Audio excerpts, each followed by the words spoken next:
Hey guys, it's Reggie Brock with the Live Exposed podcast, and I'm so glad to have you here today. And as you've noticed, probably I haven't been doing a lot of these, and the reason is because I really only want to do these with people I want to find out more about. Now, that doesn't preclude good people and me searching after them, but guys that I've watched over the years and the development and the growth of them. And the reason for that is, you know, by now, by listening to this podcast, my whole goal is to pour out what's left in me to other people to help them. And so that's the kind of guest I bring on, where I've seen their story over the years, and I know it's not just about them. It's about how can I contribute to the life of other people? Listen, for their betterment. You know, sometimes we do stuff for other people because it's all about our gain. And it's about, you know, how can we build our brand and how can we become more popular or have more money, and there's nothing wrong with any of that. But at the end of the day,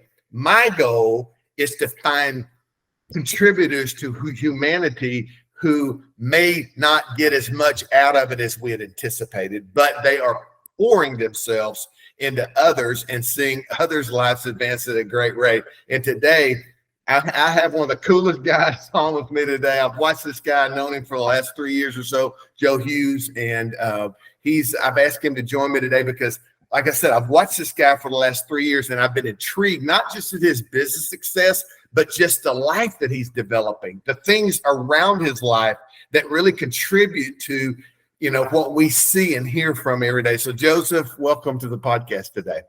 Man, thank you, Reggie. Such an honor to be here. And it's been awesome to get to know you over the past 3 years as well.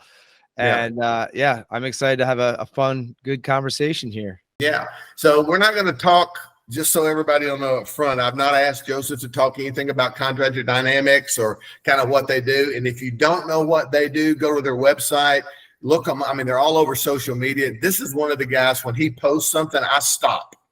And when his team starts posting stuff, I stop because it just has meaning and it has value to it. And so I would encourage you if you're not following Joseph, if you're in a cave somewhere and you've not seen Joe and his team kind of engage socially the way they have, plug into him, because I think it'll bring a lot of added value to your life. But today, we're going to really talk about really what's behind this guy.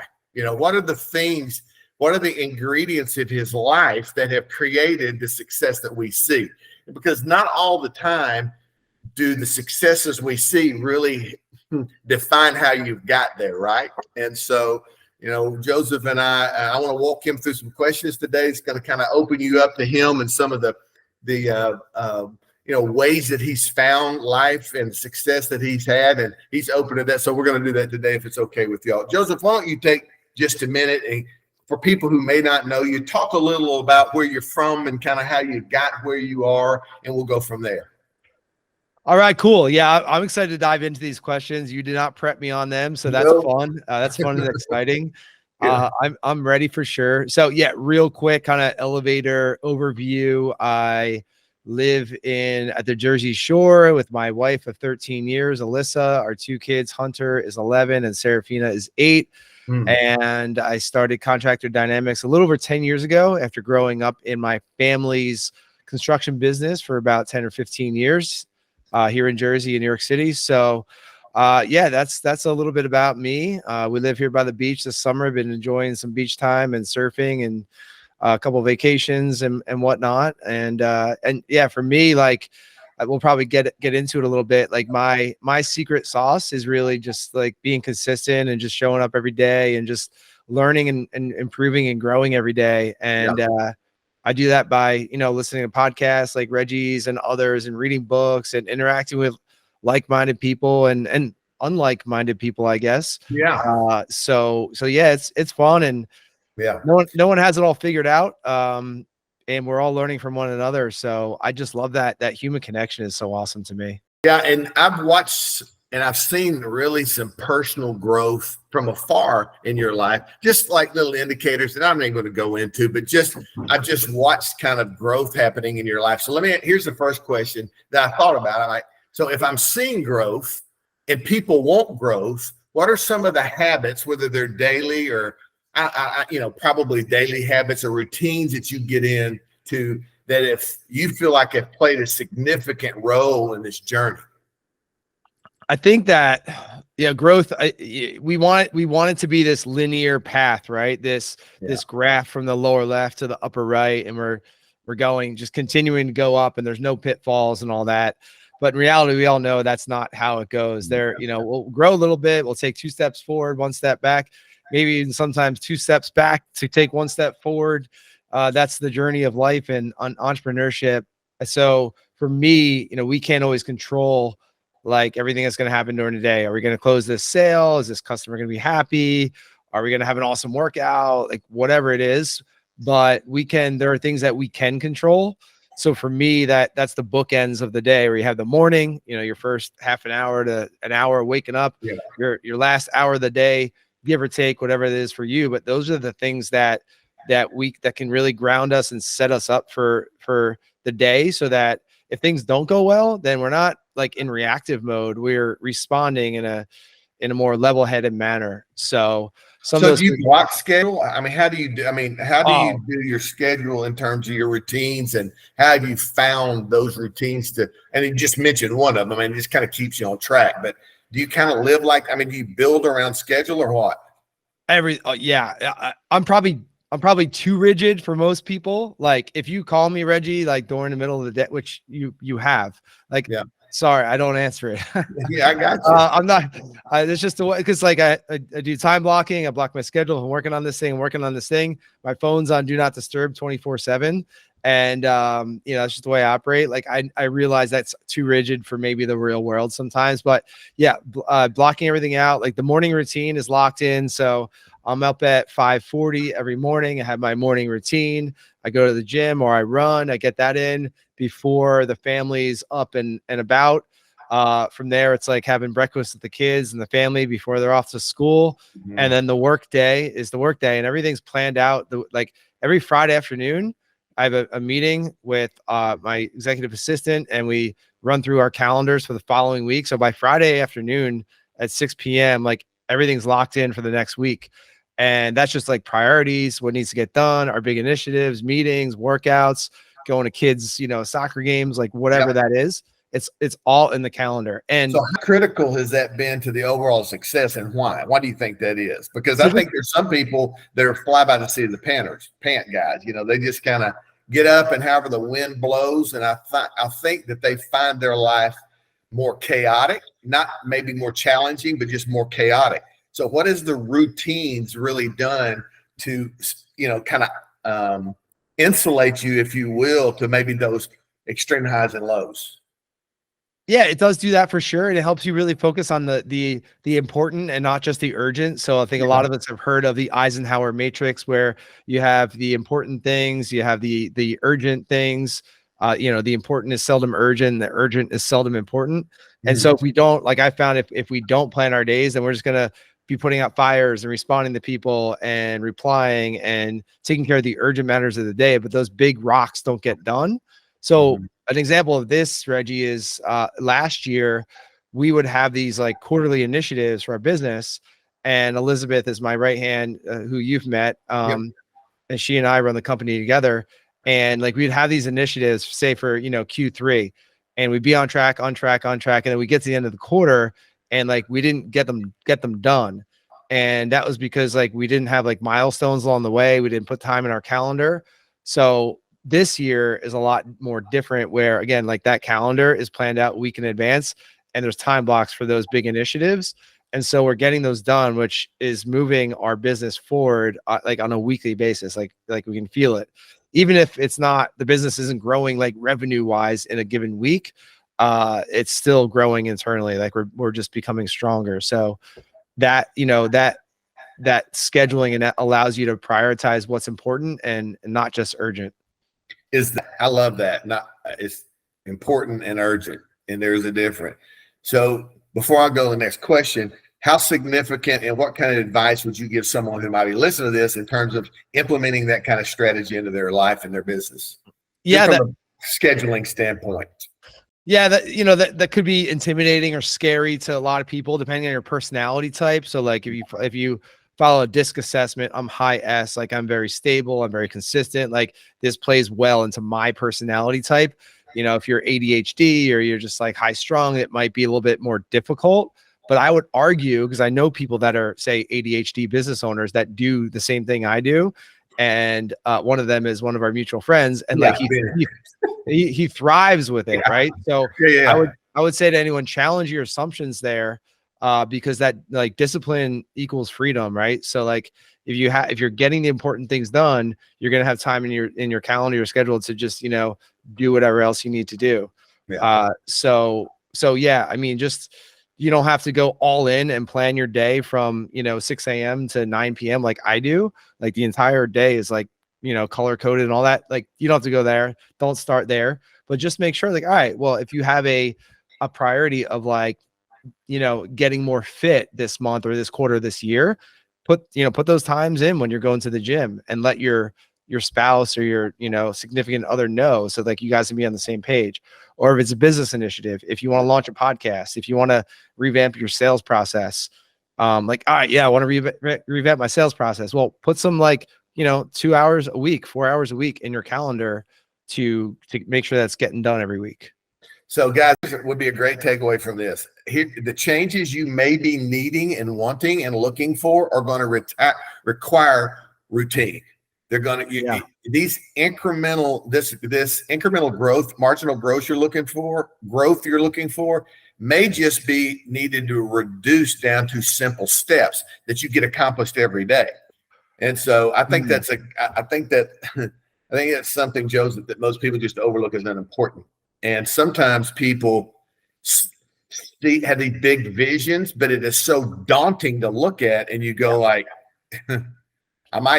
I would like to get there, but we just freeze because it just seems too overwhelming. And I think what you're saying, it's not correct, but it's like, maybe it's just, we're trying to get to this place. Maybe we just need to reduce it down to step-by-step routines and gradually get there, as opposed to being truly like overwhelmed with this big vision that we've never been able to accomplish. I agree 100%. And that's been, I've been guilty of that. I still am. Right. So you have this big thing, like, okay, maybe in business, like we want to switch CRMs or revamp the sales process. And like in your mind, it's like, all right, I'm going to wait for that rainy day where I have like a full 8 or 10 hours to really, you know, lock in and get this thing done. Right. But in reality, that never happens. Yeah. So like for me, for example, like one of my major priorities in our business is marketing. I don't have like a day, like every Tuesday I'm doing marketing all day. I have 5 2-hour blocks every week to do marketing. So yeah, chunking it down can make it, you know, less overwhelming for sure. Get at least consider some kind of routine. It may not just be this huge step, but if you're wanting for growth, either personally or professionally, you really need to start micromanaging more of your time. And so I think that's a good piece of advice. So Joseph, here's my second question. A lot of times people see successful people like you and think either they've fallen into it, you know, they've you know, been born with it, or they got lucky at some level. But I have found that failure oftentimes is a huge part of growth. So would you feel comfortable, or could you think about or share a time where you've maybe failed and it's contributed to some of the success you're experiencing today? Man, like every week it's you know, there's failures every week, but you know, you experience something and you extract a lesson from it. I think it's a failure only if you don't extract that lesson from it. And I know, you know, we don't want to talk too much about business, but like that's kind of where my brain goes with some of these failures. Like, you know, in business, whether you're an owner or a leader, like sometimes you think that you have to like do everything yourself and you have to know everything yourself. But the reality is that there's some things that, you know, we're just not good at or that we don't like. And we can find other people that like those things. So being and a lot for way too long, I like held those things inside thinking that I had to be this superhero, like guy that could do everything. And now, you know, I'm just more, I surrender more. I'm just like, all right, I'm not good at this thing. I hate doing it. Does anyone else want to do it? And guess what? There's someone else that loves that, like gets energized by doing that thing. So that's huge there. And then on a just life level, say, there might be a week where I feel like my workouts are just not very intense. Like I'm going through the motions, and just trying to catch yourself as quickly as possible, and don't beat yourself up about it, which I have a tendency to do, right? Don't beat yourself up. Like, all right, well, what is a good workout? Like, what's a standard for a good workout? Let's stop right there. When you say you beat yourself up, where does that come from, do you think? Dude, I wish I knew. Just like wanting to be perfect and everything, wanting to have a great workout all the time. Hey, some mornings, I have my morning routine. Sometimes I'm human. I'll get caught up in scrolling social media for 20 minutes. I'm like, oh man, I'm off. Like, what am I doing? I can't be doing this, right? And sometimes I'll beat myself up for like wasting precious time in the morning. Yeah, I don't know where that comes from. I mean, you might know. I'm trying to reflect as you're talking even on my life about, because I've had a plethora of failures. And I think what happens is we have this internal dialogue that has a propensity to hear and remember more of the things we failed at than the things we've gained from. Oh, yeah. Right. And sometimes it's environmentally, meaning they're the people around us, the way that, sometimes we've been judged fairly or unfairly. And I think that stuff just sits in our head. And I think it, like, when we go to make another decision or another move, the part of our brain that kicks off is that part that reminds us why we should not, because of like the failures we've been through, right? So we're like, hey, I don't want to go down that road again. But I've also found in my life, and I hope you probably have too, is those failures have really been key ingredients to what I'm doing now, right? And what I will do in the future. You can't just think that your life is all about just the successes that are going to prepare you to the next one, right? Part of the success that we're both going to have, and others listening to this will have, has to take into account the failures. And I'm always curious what people learn from the times of mistake, shortcoming, and failures. And so I think it's a huge opportunity to learn. It is, yeah. And also teach, right? So like maybe one of the things that people can relate to is kids. And like I said, my kids are 11 and 8. And hey, sometimes I yell at them, or, I'm tougher on them than I want to be. Maybe I'm stressed out from something else, right? And I always regret that, right? If I'm being too tough, or maybe lose my temper a little bit. But that's a way for, a situation for me to learn and be like, all right, well, how can I respond better next time instead of reacting? And then, hey, I'll sit my son down and be like, hey, I'm sorry, I messed up. Like, I should not have reacted like that. I should have taken a deep breath and responded. So, we're learning and then we're teaching.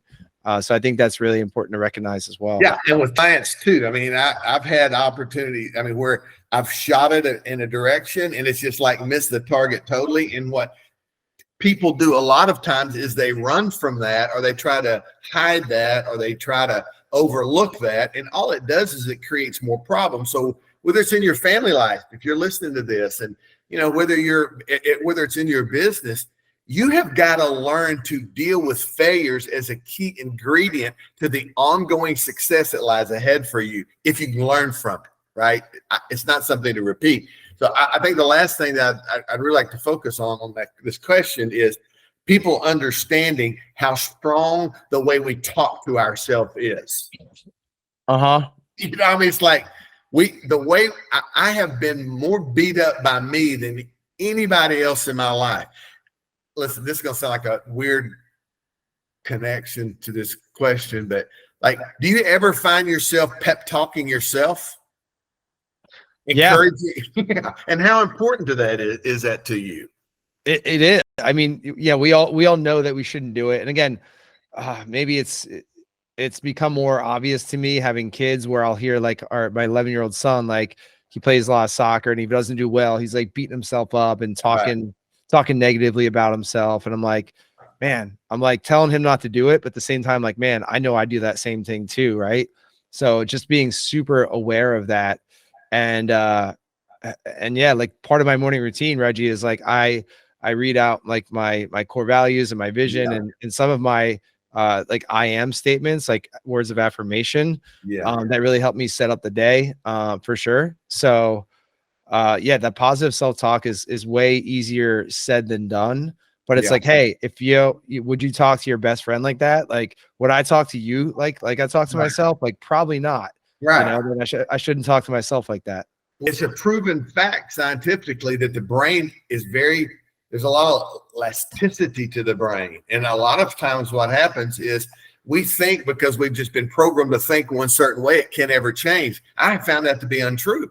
Some of these people, just like you just said, you just repeat the same messages maybe your parents told you, or maybe a teacher told you, or a boss told you, or a spouse has told you, and you have just believed that so long, it's hard to believe any other way other than the way it's been. And you're like, well, that's just the way I am. But I think to your point, meditating and the declaration and affirmation to remind yourself not just of where you've been, but where you're going and really who you are. It's scientifically proven to expand the lane of your mind to be able to confront that next challenge differently. And I think that's powerful. So, the takeaway for me in this question is, guys, you've got to spend time in your day reminding yourself of who you are. Quit spending so much time bragging to others about who you are, and convince yourself about who you are, the giftings you have, the abilities you have, and charge forward. So, yeah, I think that's a critical aspect to success. So thank you for that. So, so I'm going to talk to you a little bit about marketing. I just got one question for you. Things seem to be changing so rapidly in marketing. I'm from one day to the, maybe not, I mean, obviously not that quick. Maybe it's just evolving quickly. How do you stay adaptable and continue to learn so that you can stay ahead of the curve and teach others to do the same? Because I always notice you doing that. It's like you're kind of out in front of everything. How do you do that? Well, you answered the question already, Reggie. You said continue to learn, and that's really it, just being a lifelong student. So when it comes to marketing, I learn from others. I take courses. I have we have a marketing consultant that we work with that helps us to stay ahead of things. Now we've got an awesome team at Contractor Dynamics.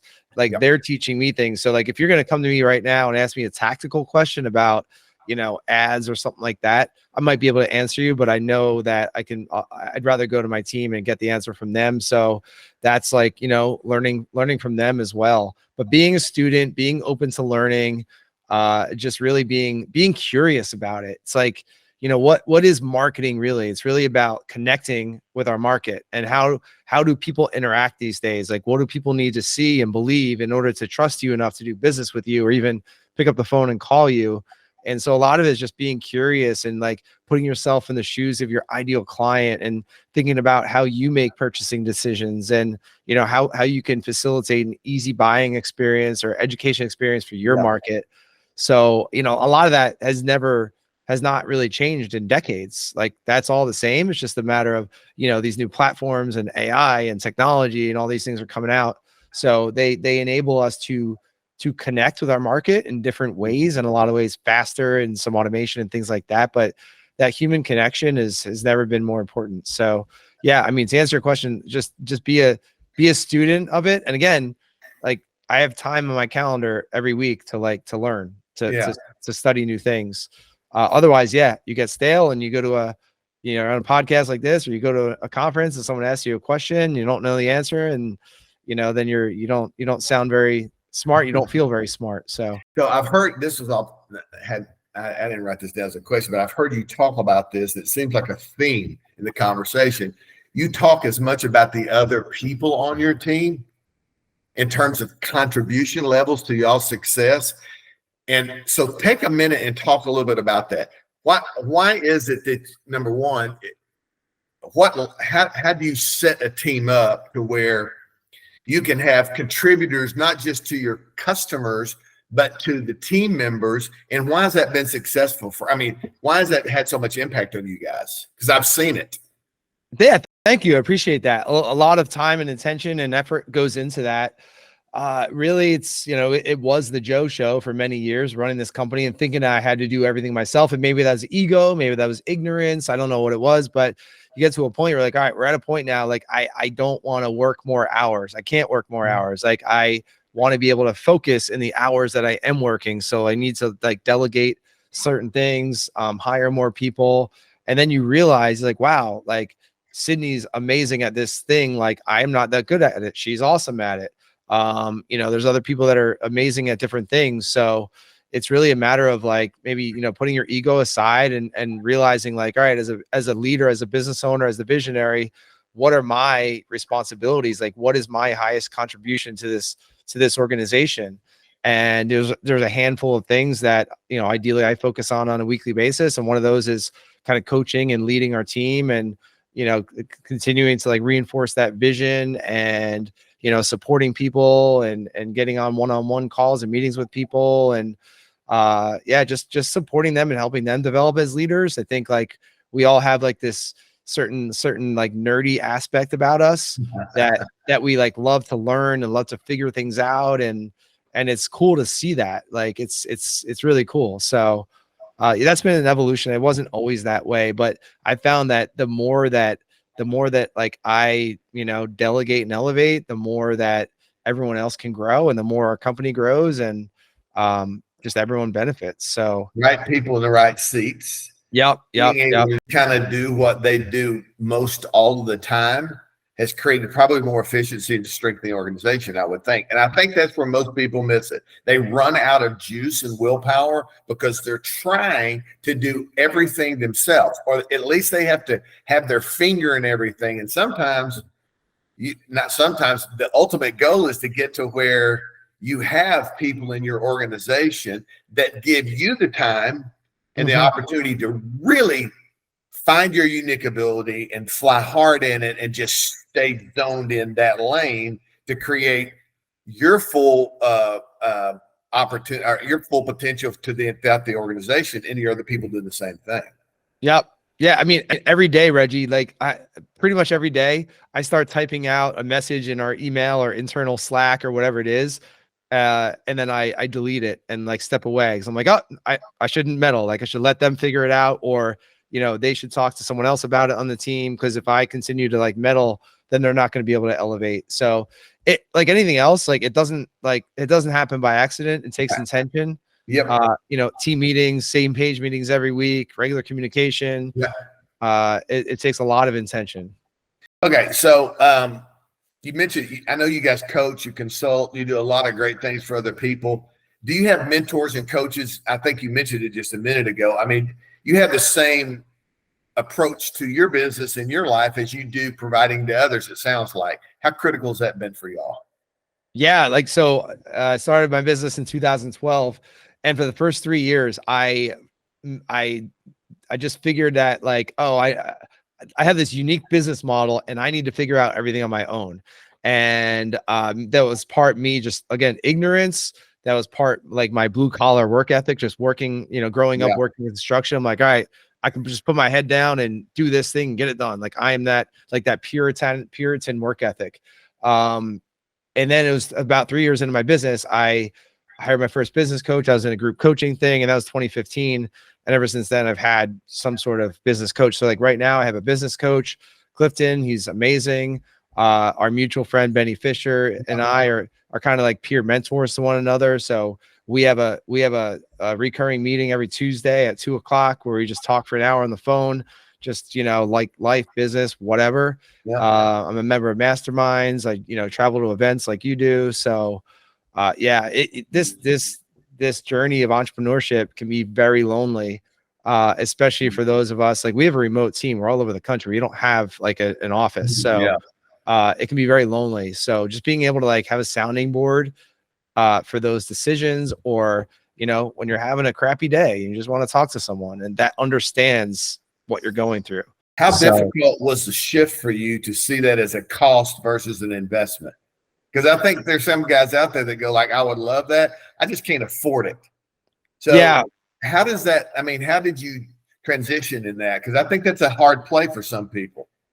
Well, part of it is trusting yourself to do the work, right? So if you have a coach or a mentor, you're in a mastermind program, like there's no magic to it. You've got to, it's actually more work. Like, right. If you hire a business coach tomorrow, you're not only paying money, but you're signing yourself up for more work. So you've got to be willing to do that work. So I think a big part of it is trusting yourself that you can do the work. And by now I do, like, so I can invest however much money into something. I know that if I do the work, I'm going to get that return on investment. It might not be monetary. It might be mindset shift. It might be better relationships, whatever that is I'm seeking. So that's a part of it. And then really just the other part of it is, man, life is short, right? We have one go at this thing. And like, in my opinion, we don't have unlimited time to make all the mistakes that we need to make on our own. Yeah. So for me, like, accessing a coach is a, time traveling in some way. Like you're able to, accelerate that process. And, I don't want to run out of time. You know what I mean? Yeah. So, mentors and coaches can redeem your time, right? Like, especially if you're out there hearing this and, you're kind of teetering on, do I need somebody? Am I willing to, because usually you get what you pay for. Yeah. And so if you're really wanting some high level input, you need to look for people that provide that, and you can see that in the life of others. And so I think that people just have to get to a place where they're comfortable seeing their business or their lives. And I'm not going to just business, but their life is something that's really investable. Like when I made my transition into, leaving a great company that I left to start doing my own thing, the first thing I thought was, am I willing, one of the big deals for me is, am I willing to invest in me? Because if I'm not willing to invest in me, how can I expect somebody else to have confidence to do that? If I'm talking about coaching and mentoring, am I doing that in my own life, or am I just talking about something I really don't believe? And so if you're listening to this today, you have got to get to a point where you allow investment into your life through other people that can help you understand paths differently. To me, that's the way I see this. Or maybe there might be some correction, or there may be some encouragement, or whatever it is. You need to invest in that part of your life. And I think before you do that, it's very, very difficult to have much progress. And here's the reason I say that, because if we're single in nature, we're single in resource. And so having people around you to contribute to you creates additional resource and energy at times for you that sometimes we just lack ourselves. So, that's an interesting thought. Go ahead. Yeah, like that's saying that you can't solve a problem with the same level of thinking that got you into that problem, or something along those lines. Yeah. And so, I think what like a coach does, or just a mentor, or could be a friend, whatever it is, just kind of unlocks different ways of thinking about things and different levels of thinking that you just didn't know was possible, because we're in our own heads. So that's a huge part of it. Just like, oh, well, I never thought of it that way. Like that's possible. Yeah. So those things are just like, are huge.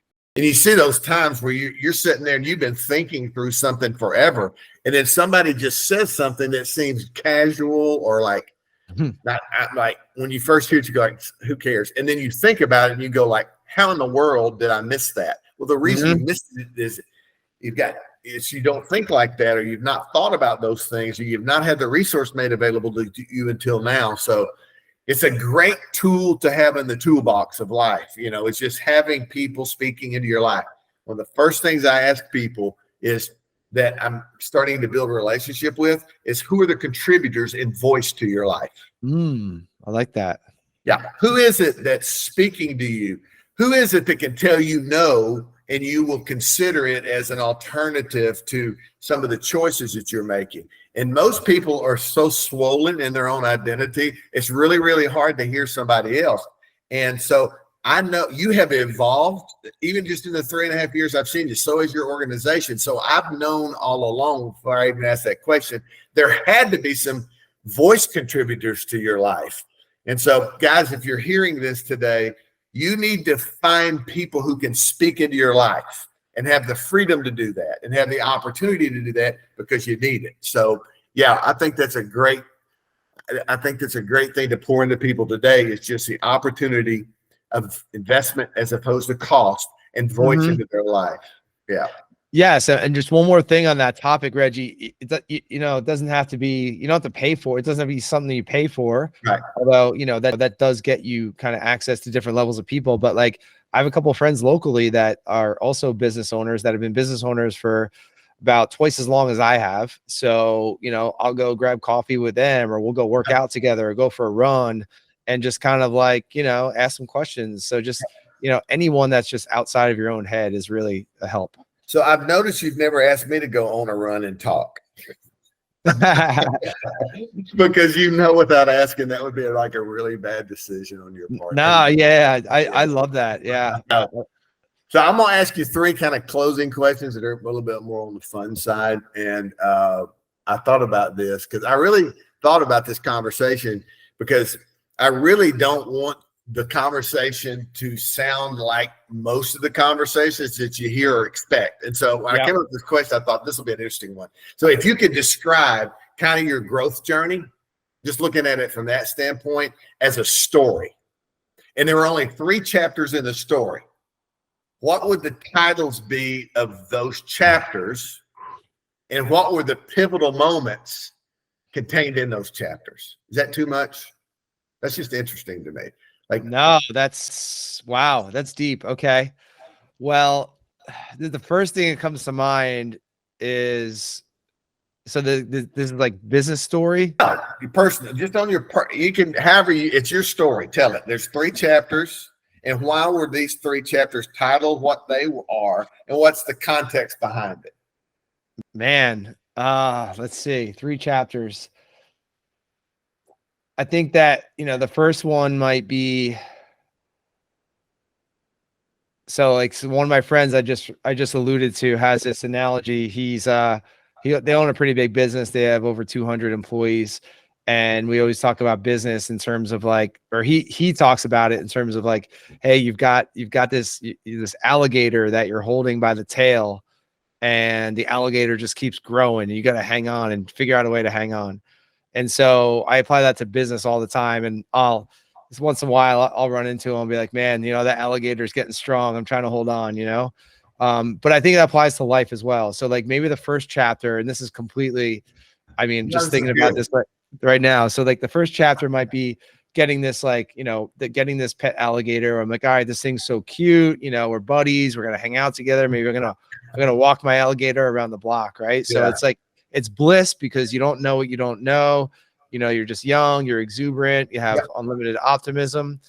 So that might be, you know, the blissful alligator. I don't know if that's good. Yeah, that's good. All right. And then number 2, the second chapter, you get into where, you know, the alligator gets a little bit bigger, and you're used to hanging out with the alligator and being its friend, but now the alligator's hungry. So you're just not prepared. And so the alligator starts taking little bites at you and starts eating you. And so that might be, you know, whoa, alligator. Yeah. Chapter number 2. Yeah. And then the third chapter of that is, all right, you're getting nipped at by this alligator every day, but you learn to become stronger, and you learn to, in a way, tame that alligator and be able to, you know, grab a hold of that alligator to where you have control over it. So that comes with like life and business experience, where, you know, third chapter might be taming the alligator. Yeah. So, see, I made you think a little bit, right? Yeah. That's really that's interesting. You're really challenging me here. I love it. Yeah. I hope that made sense. I don't know. It did. I mean, but see, and this is what I think. I think if you ask people different things, it creates new opportunities for them to think about other ways. In this case, even to contribute to somebody else's life, because everybody out there has an alligator, dude. I mean, it may have a different name to it. It may be a different size. They may be in a different stage of evolution of their pet alligator, right? But at the end of the day, that thing is going to grow up, and it's going to go from loving you because you feed it to you becoming its meal. And then the third thing, it becomes out of control. So I think that's a great story. And I think it's really, really practical to guys today. Thank you for that. Yeah. So next, and I got 2 more, and then we're going to quit. So this next question is really about if you were designing like room in your house. I'm looking at my shelf right now, and they're artifacts that are just descriptors of my life. So when I look at these, like I look in there, and like my dad, who's 89 years old, I have his catcher's mitt from the mid 40s. And I look at that, and it's a really definer to me, not of my career, but his career and the impact his life has had on me. I mean, I got another there's a little board in there with the name Brock on it, and it's got a hook. And my grandmother and grandfather used to have a little statue out in the front yard that they hung that on. So it doesn't mean anything to anybody, but it absolutely defines a part of my life. So I've got all those artifacts in there all over the place. So if you were to pick 3 artifacts from your life to exhibit in some kind of showcase somewhere that regarding to your journey, what would those 3 items look like?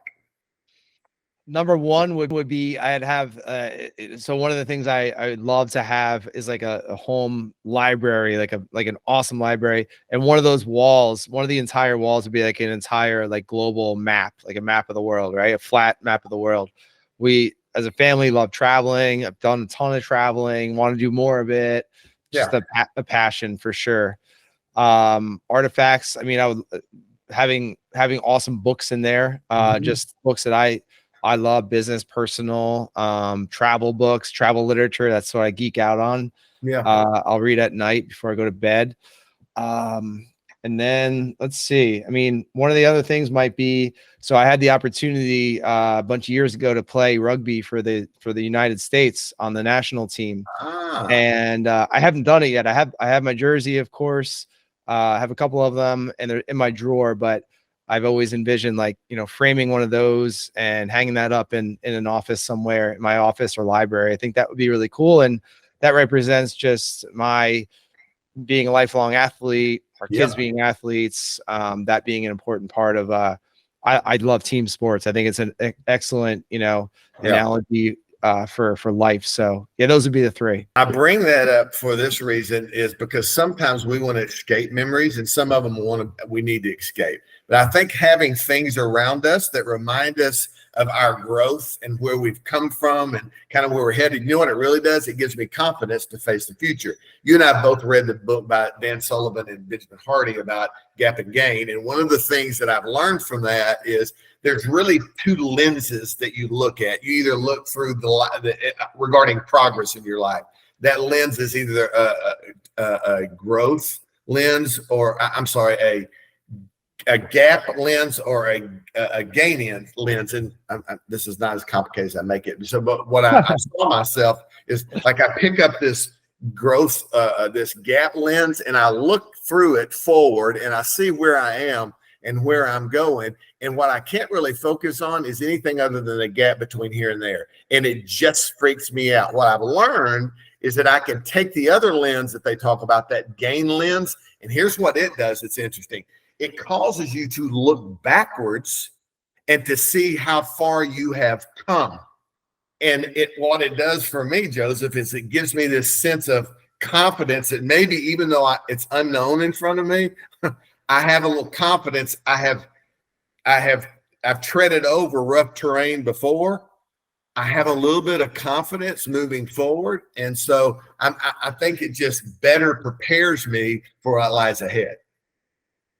Yeah, I could not agree more. That book is one of my favorites. Ben Hardy talks about the fact that we're in the gap like hundreds of times a day, potentially. Yeah. And just one of those concepts that is so important to remember. Yeah. That would probably be an artifact book for me. I mean, it's like really, if you have not read that book, you need to get a hold of it. It's really transformational. Last question, and then we're done. So if you, I mean, I don't know how big of a music fan are you a pretty big music fan? I am. Yeah. Okay. Yeah. Because I see many times I've seen you like wearing kind of earphones or whatever while you're running. I figured you were. So if you could create like this playlist of songs that really represented the different stages of growth in your life, what 3 songs would be your top 3 songs on the playlist? Man, you never thought of these questions coming from me. No, man. Let's see. Well, so I live in Jersey, from Jersey. I'm a big Bruce Springsteen fan. Of course. Actually, we're going to see him next week in concert here for like my 20th time, probably. And we're bringing our son for his first time, which would be really cool. One of the songs I love that he wrote is called Growing Up, just like a, coming of age story. So that would be one. What was the question? 3 songs that kind of that really explain your growth. The third one would be stages of your life, maybe, yeah. The first one would be Growing Up. The third one would be Living by Dierks Bentley. Really, it's a beautiful song, just about like the simplicity of everyday life and the things that we go through every day that we take for granted. And the song is about pausing and just realizing, like, wow, that's really amazing.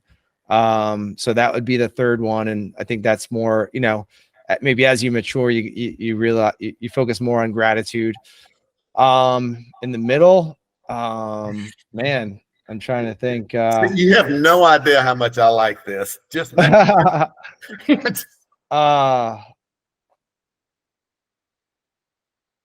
oh man. Funky Comedina?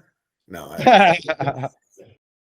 Well, I don't want to beat you down on that. But I think you got one in mind. Well, I got another favorite song of our family is Sky Full of Stars by Coldplay.